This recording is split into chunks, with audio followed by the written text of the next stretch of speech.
Untuk mengetahui agenda kampanye terbuka dari pasangan calon presiden dan wakil presiden Joko Widodo Kiai Haji Maruf Amin, kita bergabung dengan rekan Marsyalina Gita dari Makassar, Sulawesi Selatan dan Anggari Dina dari Jakarta.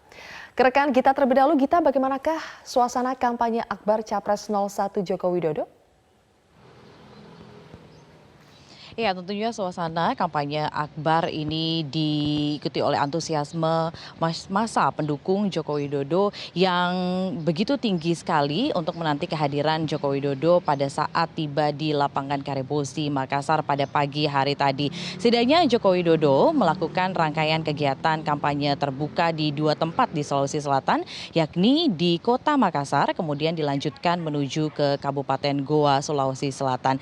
Setidaknya ada beberapa poin yang disampaikan oleh Joko Widodo di hadapan massa pendukungnya dalam kampanye Akbar di Sulawesi Selatan. Yang pertama, bahwa Joko Widodo kembali lagi mengingatkan tak bosan-bosannya bahwa agar seluruh masyarakat, massa pendukungnya ataupun juga khususnya masyarakat Sulawesi Selatan ini untuk terus menjaga persatuan. Karena di tengah perbedaan, namun yang terpenting atau aset terbesar bangsa ini adalah persatuan, sehingga harus terus dipupuk dan terus dijaga khususnya jelang pemilihan presiden 2019 pada 17 April mendatang.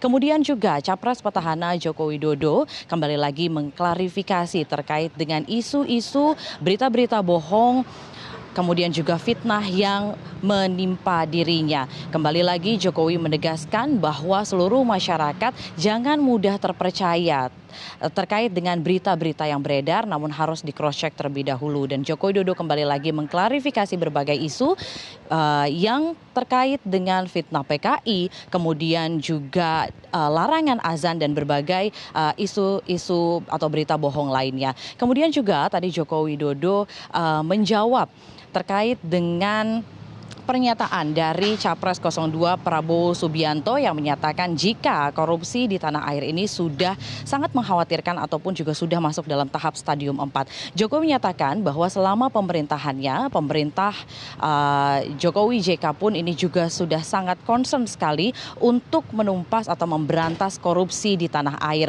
Bahkan indeks dari persepsi korupsi ini dari masa reformasi hingga sekarang ini sudah meningkat jauh lebih baik dari yang sebelumnya Indonesia menjadi negara terkorup, namun saat ini sudah berada di peringkat ke-38.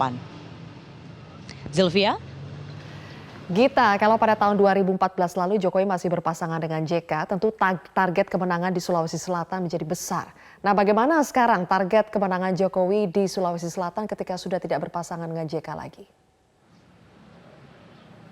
Ya, tadi disampaikan oleh Capres petahana Joko Widodo bahwa ia menargetkan dalam Pilpres 2019 berpasangan dengan Kiai Haji Maruf Amin, menargetkan minimal ini angkanya sama dengan pada Pilpres 2014 yang lalu. Jika tahun 2014 Joko Widodo mendapatkan suara 71,4% suara di wilayah Sulawesi Selatan, maka Joko Widodo menyatakan bahwa pada Pilpres 2019 ini juga menargetkan minimal di angka yang sama, yakni 71,4 persen suara ini dapat diraih di wilayah Sulawesi Selatan. Mengapa Joko Widodo menyatakan bahwa realistis dengan angka 71,4% suara ini? Karena Jokowi melihat bahwa dari antusias masyarakat Sulawesi Selatan yang mendukung pasangan Joko Widodo dan juga Kiai Haji Maruf Amin, tidak hanya itu, bahwa tokoh-tokoh masyarakat besar di Sulawesi Selatan maupun juga dari tim kampanye nasional maupun juga tim kampanye daerah ini juga sudah berupaya penuh, dan Jokowi optimistis bahwa minimal angka 71,4% suara ini dapat diraih dalam Pilpres 2019 ini. Zilvia.